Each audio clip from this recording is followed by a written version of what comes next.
Hey, I'm Alex Radical from Board Game Co, and welcome to a series that I don't really do that much anymore, but I do have a soft spot for Zombicide, and so welcome to Should You Back Zombicide Dead Men Tales. We're going to be going over a lot today. We're going to be going over the full campaign page, all the individual optional stretch goals, not optional stretch goals, the stretch goals, the pledge levels, the optional buys, the all-ins they revealed yesterday. In fact, I was going to do this video yesterday morning because, well, I wanted to do it yesterday morning, that's why, but then they hadn't revealed the all-ins yet, and longtime viewers of the channel will know that there is a traditional history of me doing the Should You Back video, and then that day Zombicide dropping, well, in the past, CMON dropping the whole, optional buys and all that, but of course this is not a CMON campaign, this is a Fantasy Flight and Asmodee campaign, so it does seem to follow a lot of the same general notes, including releasing their last bits of information on the day I want to do my video. So anyways, here we are, today, doing the video instead. There is a lot to go through, but before we do, a quick note to our channel sponsor. I'll Play is a channel sponsor, and in fact, they also have a campaign ending in basically 2.5 days. If you go check out River Valley Jewelcraft, you can check out that campaign, as well as the other games in the campaign, some assembly required, and things on streams. You can check out all of that and more, link down below. But with that, we're going to be going through Zombicide Dead Men Tales. There's a lot to cover today, so again, if you are new to the channel, I talk fast, I will be going over a lot, I will try to enunciate as much as possible. My biggest issue, honestly, is not my personal speed. It's the fact that sometimes when I go a little faster, I can blur my words a little. So I'll focus on enunciation, but I'll also be focusing on speed because there are like 27 optional buys to go through. There's like 30 plus something stretch goals. I think 59 stretch goals. And of course, we are going with a day and plus, a day and change left in the campaign, which means more stretch goals will continue to be added. If you are familiar with Zombicide campaigns, they do tend to see that long tail end. This is like at 1.8 million yesterday. It's already at 2.4. It's going to continue to climb. I would not be surprised if this hits 3 million. These campaigns do tend to have a very, very strong finish as those final all-ins are revealed and as all the final stretch goals continue to make the value more and more worth it. So with that, let's try to go into this, jumping around to whatever parts make the most sense. First of all, if you're new to Zombicide, this is Zombicide. This is Dead Men Tales. This is a pirate Zombicide game. Zombicide is a cooperative game in which you take control of a bunch of pirates. Well, in this case, you take control of a bunch of survivors. In this case, they are pirate survivors. And then you try to face off against a horde of zombies that are trying to destroy and kill you. You're going to be going through individual missions, trying to accomplish the goals of that scenario, while hordes of zombies continue to spawn on the board and activate. You generally have a roster of 6 survivors. Those 6 survivors have 3 actions each turn. You divvy up the control of the survivors amongst the player count. My personal recommended player counts are going to be 2 and 3. I think 3 is the best experience because more camaraderie around the table. 2 is still excellent. 4 is a little awkward because who's controlling those extra 2 survivors? 5 is even more awkward. And 6 is just way too slow. In fact, they have an optional buy to make this a 12 survivor game. I would not necessarily recommend that, although I could hear the argument for making a 4-player game with, interesting, a 4-player game where you each control 3 survivors. I hadn't thought of that. That actually could possibly work, although I don't know quite about the balance of having 12 survivors on the board. Either way, that's a general idea. You have 3 actions a turn. Once you're done taking your actions are usually going to be attacking, it's going to be searching, it's going to be moving around the board. Those are the most common actions, but you can also do trading, you can also pick up objectives, all these different things. And then when you're done with your actions, the zombies on the board will activate, each zombie activating according to the way it activates, which usually is 1 activation, meaning a move or an attack, but sometimes there'll be extra activations, meaning move, attack, which will be the worst thing and result in you dying from those zombie runners. Once they're done activating, new zombies will spawn on the board, and you will repeat that cycle, at first feeling in control of the situation before things drastically escalate. That is where each Zombicide does have its range of how difficult it is. To me, the one scenario I got to play of Fantasy Zombicide over here, also disclaimer, I should note this, I was paid to do sponsored coverage around this campaign. Please take that into account as we go through all the various things, but again, longtime viewers of the channel will see that my recommendations are going to be very similar to general Zombicide campaigns. But again, once the single scenario we had that we played through, one scenario does not, define all the scenarios in the game, but it did feel like this was the difficulty level of Zombicide, what's it called again? The Undead or Alive, the Old West Zombicide, which was a difficult Zombicide, which for me personally is the way I like my Zombicide. I want to feel challenged as I try to strategically decide how to most maximize my action efficiency in the game, and when Zombicide's not challenging, it's just not super fun to me, although of course everyone will have their own range of what challenges them. But I felt this was difficult, again, with the one scenario we had access to. That's kind of a large level background to what Zombicide is. Cooperative game, take your heroes, take your actions, try to survive against the overwhelming horde. Every Zombicide does bring its own small mechanical changes, and of course thematic changes to the table. One of the changes you see over here, well, the two main changes, there are a bunch of small details, but the two main changes you're going to see in Pirate Zombicide are going to be the addition of ropes, which allow you to jump around the board more easily, and then Grom. Grom is going to be, well, these tokens over here, in which you can go ahead and imbibe some Grom, making you roll more dice, but running the risk of falling flat on your back. There's other things like the cannon, but we've always had things like the cannon. We've had trebuchets, we've had ballistae, we've had various other siege equipment in the past. That's not a big change overall. There are some small changes to the way searching work. There's of course water, which zombies can walk through. Lots of small things. I'm not going to every small detail as far as how things change. That's the general idea of the campaign. Your stretch goals over here, your rewards, your main rewards options, which we will go through a bit more later. There's a lot of all-ins to go through, but the basic entry-level pledge is going to be $110, which is going to get you the copy of the base game, and of course all unlocked stretch goals and rewards. We will return back to these pledge levels at the end of the video, because there is so much to go through. Let's start with, where do we start? Let's start with a few small adjacent things. We have Plaguebearer role-playing game. There's also a role-playing game on this campaign. I will not heavily be focusing on this. I'm not a role-playing game person. I like the role of Zombicide, but you know, I don't know. If I got into an RPG, maybe, but I don't know a lot about RPGs, so we have a role-playing game. We also have graphic novels. There's going to be a graphic Black Plague Volume 2. There's also Black Plague Volume 1, the original one, as well as a collection of Company of the Gallows Volume 1 and 2. We will talk more about these as we go through the optional buys. From there, let's go through the stretch goals. Stretch goals. There are 59 stretch goals to be revealed over here. I did a count, although I forgot to look at the count. I think there's like 9, let's see, 1, 2, 3, 4, 5, 6, 7, 8, 9. There are currently 9 abominations that have been unlocked, or one about to be unlocked through stretch goals. Those are 9 abominations in addition to the base game abomination, although of course a warning to Zombicide players, the base game of Zombicide is not super fleshed out. It is still a good experience in my opinion, but it's not the Zombicide experience. I think Zombicide really mixes it up when you have two main things. There's a lot of other things you can add, but there are two main things that historically have mixed up my Zombicide games, making it a lot better. One is additional zombie types. The basic Zombicide games come with runners, brutes, and walkers. Walkers are going to be a basic abomination, runners have extra activations, and brutes are harder to kill. Then in addition to that, there's going to be the abomination, which is the big bad that you want to kill. He's the hardest to kill, but the base game abomination usually is very vanilla. No real abilities, it's just a very hard to kill thing, and when you kill it, you get extra points and stuff like that, but it's kind of very vanilla. And then there's going to be the Governor, the Necromancer, so to speak, if you're familiar with the fantasy line of Zombicide, which this does feel like it mostly is the fantasy line. Lots of things will go through there as well, but you have the Necromancer, the Governor, who is effectively spawning more zombies when he's on the board and trying to escape, making your life harder. But again, base Zombicide game is going to come with one abomination and one necromancer that will be very vanilla, no real abilities. So having these 9 abominations that you'll be getting your hands on, and honestly, I haven't actually looked to see if some of these were necromancers, so I might be mistaken a little bit as far as which ones are abominations, which ones are necromancers, but over here, you're going to have these 9 extra, I think they're abominations, they might be necromancers. Darn it, I didn't look into each individual one and click through it. Oh, well, let's see. There's spawn cards. Oh, actually, we can look over here. This one over here is going to be a necromancer. So we have one necromancer from those. We have, that one's abomination. This one is abomination, maybe? Not sure. Actually, this might be, I'm not entirely sure. There's no spawn card shown there. Okay, so it looks like they are mostly abominations, possibly necromancers, but either way, these are going to flesh out your base Zombicide experience with characters that actually make your life more challenging with rules and abilities, and also just mixing up the way you have to deal with these abominations when you spawn.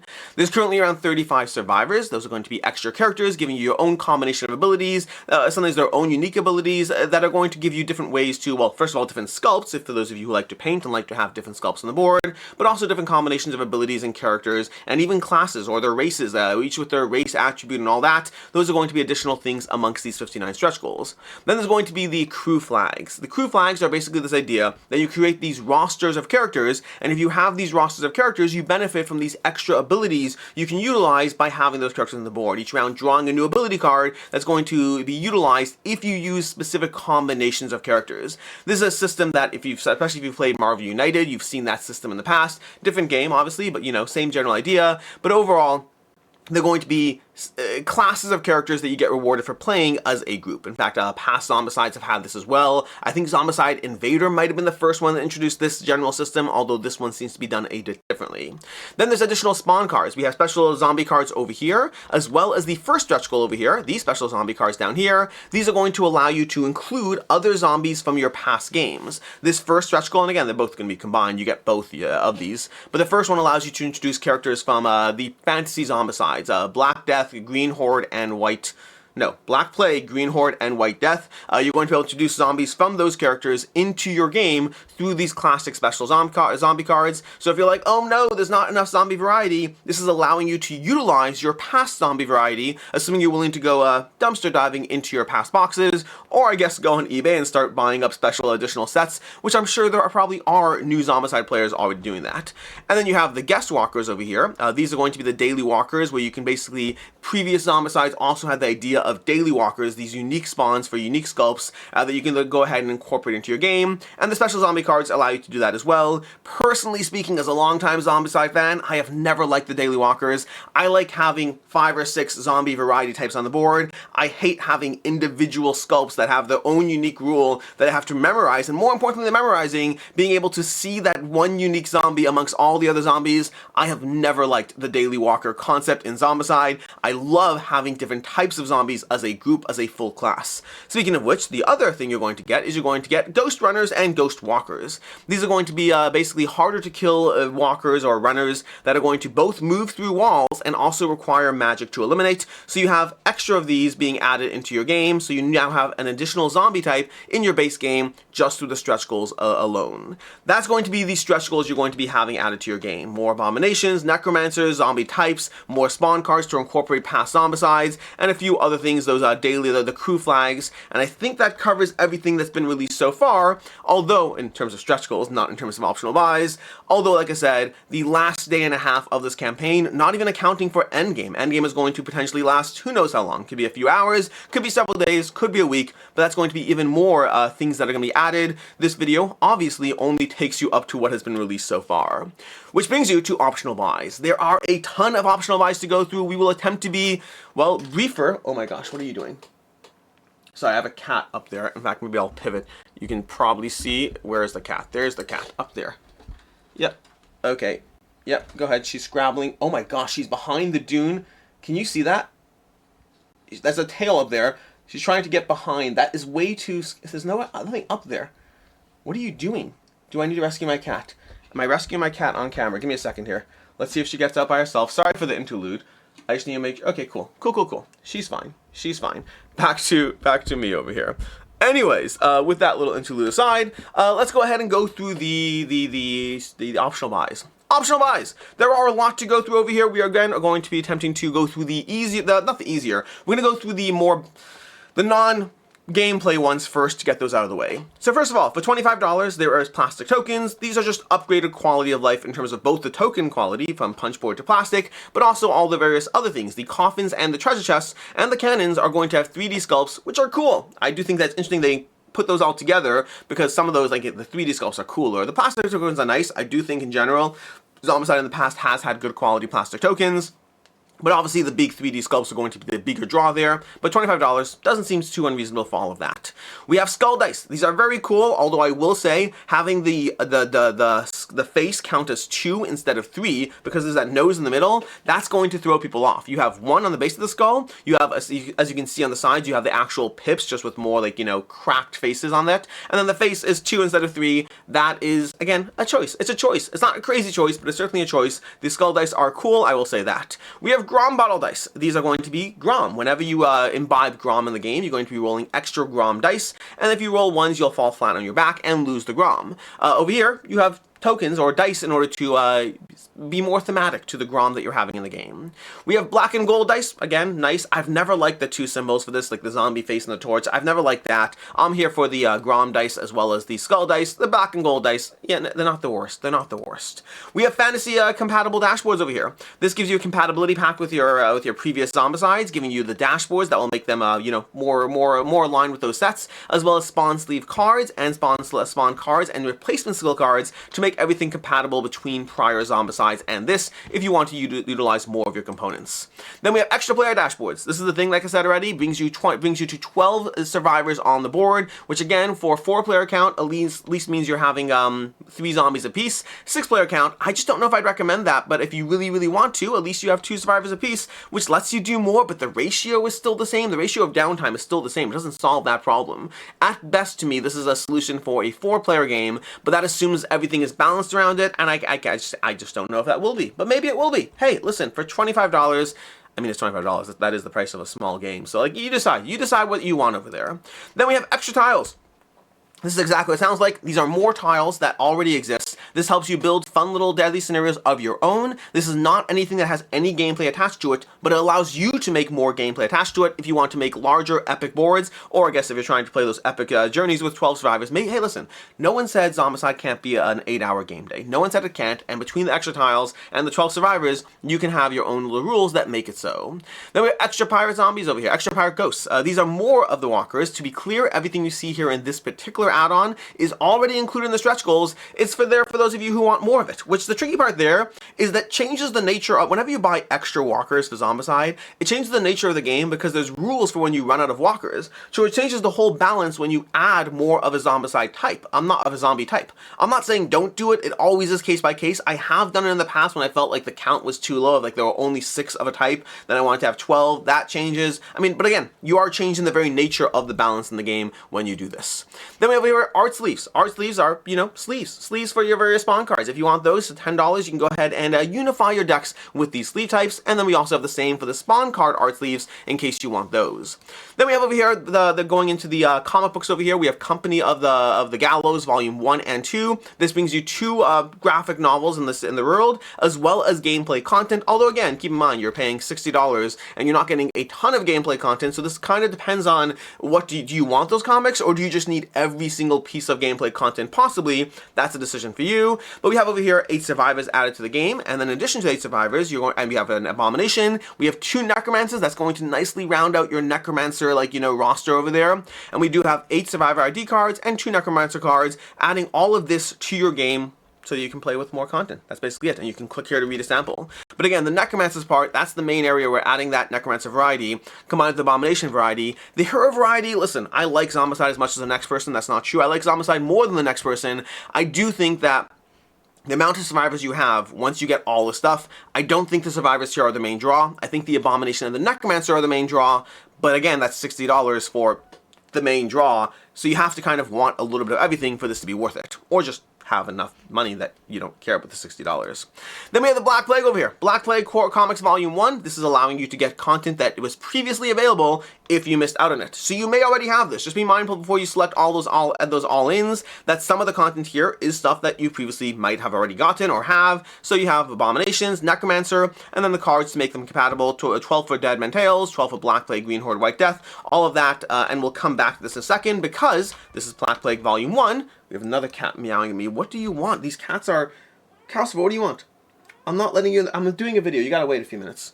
Anyways, that's a different cat. They're all just going at me. Then we have the Dead Men Tales Black Plague compatibility cards over here. This is for those of you who already had Black Plague Volume 1 extras. This is the compatibility stuff for this campaign over here. So effectively, this over here, you may have... If you missed out on this, then you almost certainly want this, but you might want this without wanting that. Hopefully that makes sense. Again, this rounds out the previous content to be compatible with this campaign.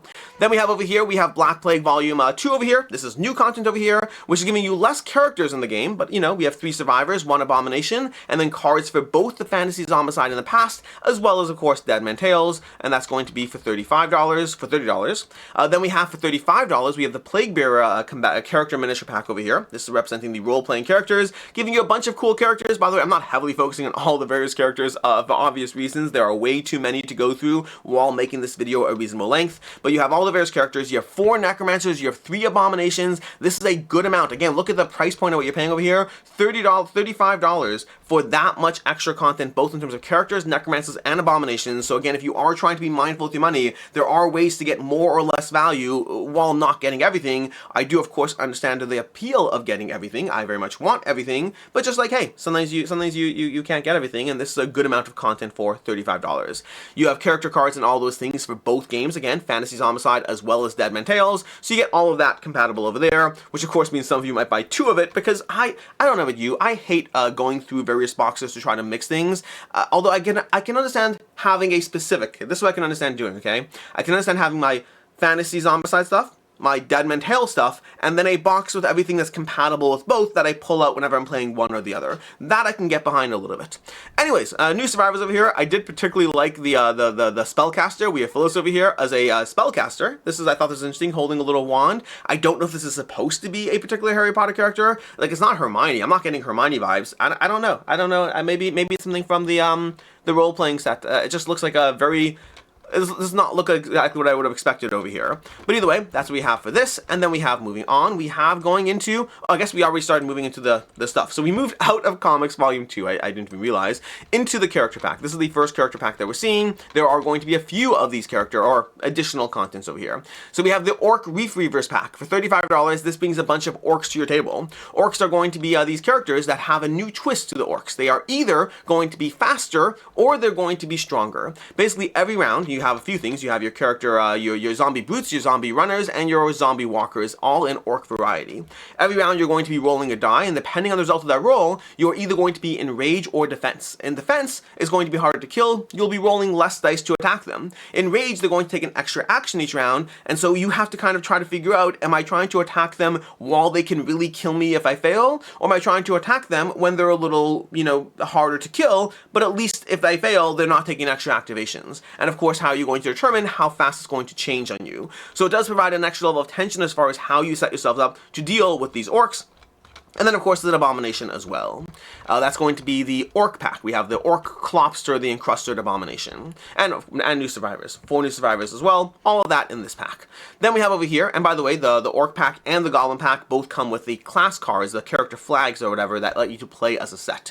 So over here we have the Goblin Bombardiers. Goblins are slightly different. They are going to have, first of all, 3 survivors over here. Rizel, Ragan, and Cap, Cloak, and Clum. Rizel and Ragan coming as a little paired up zombie. This is something we have seen in the past. I want to say Black Plague. Black Plague had a survivor riding on another survivor. That was a fun combo to utilize. Oh, and these are... Is it 3? Yeah, it's 3. This is Cap, Clock, and Clum is 1. Rizel and Ragan are 2. I find that interesting. We have 18 zombies, Goblin zombie walkers, Goblin zombie runners. Then we have a Necromancer and Abomination, although they are teeny tiny Necromancers and Abominations. But Goblins are a little different. Basically, when you move into or leave a Goblin zone, they're easier to move into or out of. Normally, zombies provide a bit of a resistance to moving out of their zone, but unfortunately, they are trying to pilfer your various items. So you're going to have to roll dice and possibly lose items whenever you move into or out of their zone, which means you could deal with them in melee, but when you deal with them in melee, you might find yourself short a sword by the end of the fight.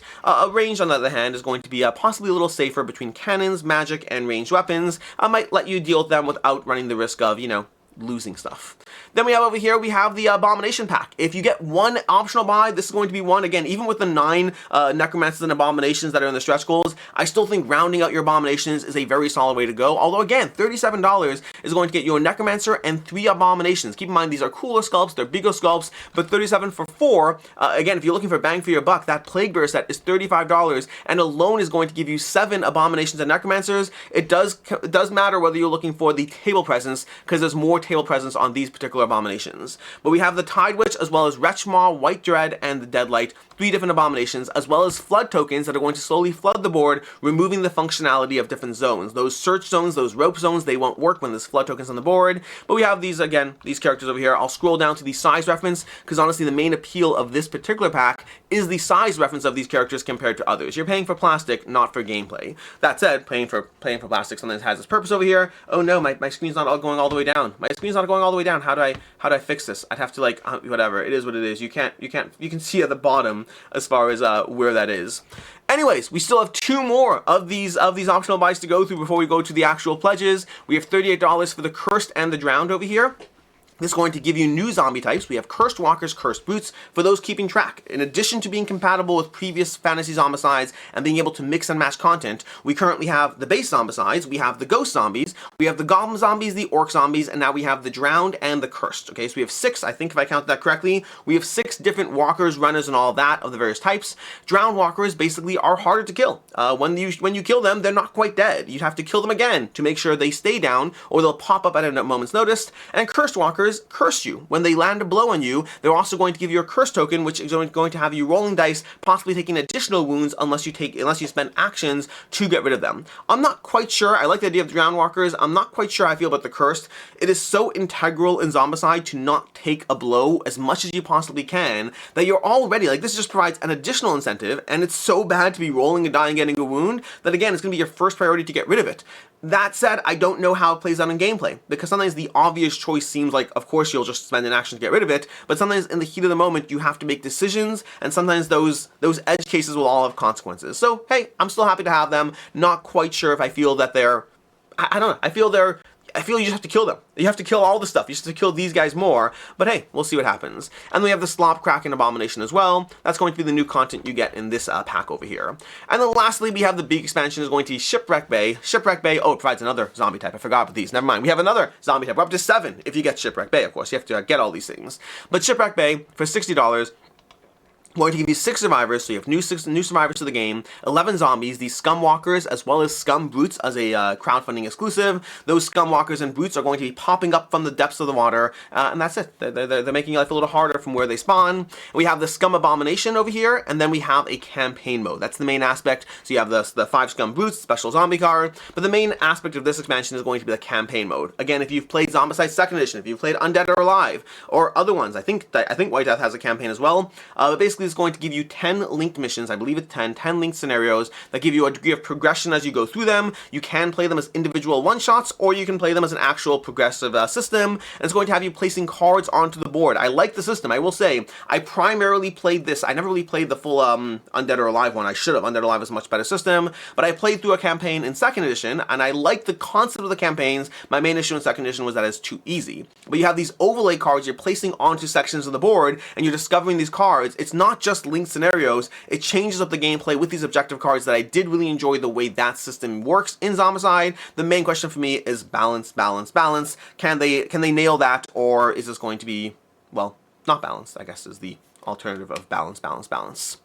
Anyway, those are going to be all the various optional buys, which brings us to the pledge levels. They released a whole bunch of all-ins, rewards for every taste, as they say, a bunch of all-in rewards, and but this is like stuff that they add. Let's go to all-ins. All-ins. For $300, they have all Dead Men Tales. This is $300 worth of stuff. It's, well, $315 worth of stuff. You basically get a $15 discount if you wanted all of this stuff. It's a discount that's, hey, it's $15 saved if you wanted it all, although it's not much of a discount if you didn't want it all. So hey, if you wanted it all, it's money saved. If you didn't, it's not enough to upgrade over here. But basically you get all the gameplay content, or not all the gameplay content, you'll see in a second. Dead Men Tales specific gameplay, the core box, you get the Shipwreck expansion, the stretch goals, the Zombicide pack over here, the Herbie monsters. Note that you do not get the Plaguebearer add-in, because that is a lot of content for a relatively good price, so factor that in. The All Aboard is all the gameplay you can bring to the game for $415, a $25 discount. That brings you all the gameplay content, including Company of Gallows Volume 1 and 2, Path of Oblivion, the Crowd exclusive, the Plaguebearer Character Set. So again, you're getting a ton of gameplay content,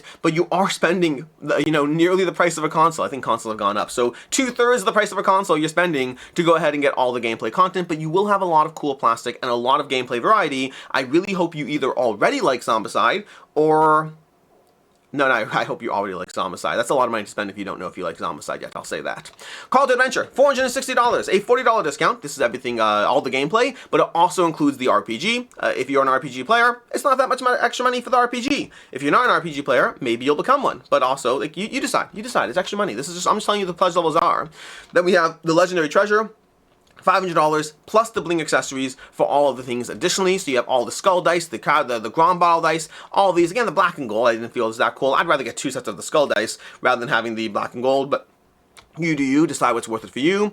And then down over here, that's it. That's all the down over here. The down over here, this was down over here. I knew I wanted to say something. The not including these rewards. This is something that they did that I do appreciate. They very clearly list all of these things are not included in any of the all-ins. So if you wanted one of these things, which could be sleeves, it could be the extra tiles, or it could be the Dead Men Tales cards for Black Plague Comics Volume 1, that $3 add-on that'll give you extra gameplay if you have stuff already. Because of the nature of the way everything can be configured, they can't make an all-in for every person's needs, so they tried to address the most common needs and then clearly listed these things are not listed in the all-ins. If you want them, they must be purchased separately, which again, I appreciate that kind of a clarity in this, so there's no questions, assuming you didn't miss this section.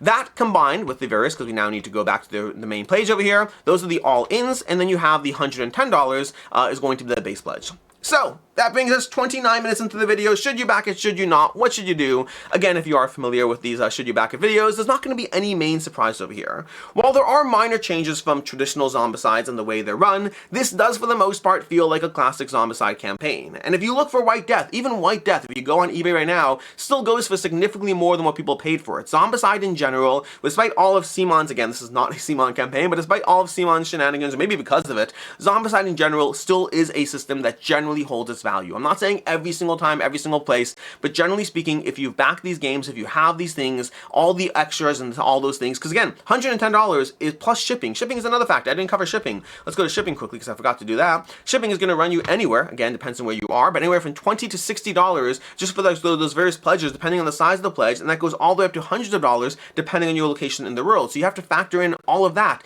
So if you're paying, whatever it is, what's the core price? If you're paying $35, whatever it is, I didn't check the exact breakdown, but 110 plus the shipping, you're looking at $140. This base set is going to be available for like $70 to $80 to $90 depending on full price, depending on sales. You can get the base pledge alone somewhere else down the road. If you're just here for the core set, this is not the reason you should be here. You're here for all the extras. You're here for the extra abominations, extra survivors, the extra stretch goals, potential the extra optional buys. You're here for all of that. And in general, Zombicide does hold its value. Even the things that I don't think are that good or you don't care about, if you look online, these things generally do go for more down the road. So if your concern is, what if I back this and I don't like it? You can sell this stuff on the secondhand market if it's not for you, generally getting back most or all or more of your money. Again, it depends on when you sell it, depends on how far down the road, depends if it's all in shrink or utilized, but generally speaking, this stuff is going to be worth what you paid for it, so that risk part is there.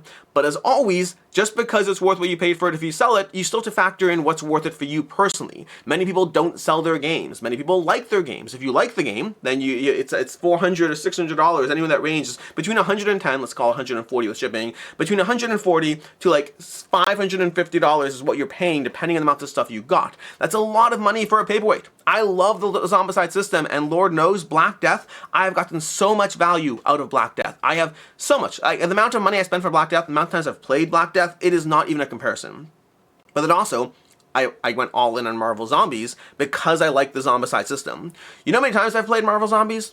I've probably played maybe 8, 9 times. That probably works out to like $80 to $90 a play, somewhere in that range. It might be more. I have to go check my log plays. But I haven't played Marvel Zombies that much, and I already have other Zombicides. So again, all these things are just decisions you have to make as far as the value of the paperweight that goes on your shelves. But yeah, it will probably hold its value. Zombicide generally has. There have always been exceptions over the time, but generally speaking, Zombicide holds its value. And that includes any individual breakdown. If you are looking for biggest bang for your buck, I did go over the individual optional buys. Like if you wanted to know what's the most budget way, okay, Alex, I'm here for it. I'm here for the campaign. What is the cheapest amount of money that I can spend while feeling like I got a good amount of gameplay out of it? To that, I would say that you should get the core pledge, because $110 will get you the core pledge plus all the various stretch goals and optional buys. And then from there, you should add to it, let's go find these over here. You should add, the Here Be Monsters Abomination Pack is cool, but you can get more content from other things. If you want the table presence, you can get this for the gravitas of giant miniatures on the table. But again, if you're trying to really maximize your bang for your buck over here, I wouldn't even recommend that. I recommend the the Plaguebearer set is going to be $35. That gives you a lot of extra content. The most budget recommendation would be the core plot is Zombicide for 110, and the Plaguebearer for 35 will give you a lot of content. From there, look at the individual extra expansions and choose maybe one, maybe two that gives you a bang for your buck. Because even that like all in over there, the all in is still expensive. The core gameplay all in is still going to be $300. So you can figure out a way to get a decent amount of that gameplay while still spending you know, $160, $180 instead. Anyways, that has been your Zombicide Should You Back It. It has been a while since the last one of these. It'll probably be a while till the next one of these. I guess the next Zombicide. But honestly, anything that captures anything I'm personally interested in, I might just do one. We'll see. We'll find out what goes on. I mean, maybe Scoundrels? Oh, Scoundrels. I can see myself doing a Should You Back It for Scoundrels. We'll find out. Anyways, until next time, I'm Alex Radcliffe from Board Game Co. I hope you enjoyed this video, and as always, I hope you have a good one.